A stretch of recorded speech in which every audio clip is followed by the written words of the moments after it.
ఆవకాయ ఆంజనేయ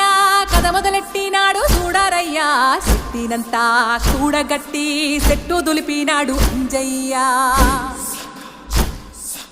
ఎర్ర ఛాయ కోతి అవతార వెంటమాయ కత్తి సేత పట్టకుండా కాయ కోసినాడు కపిలయ్య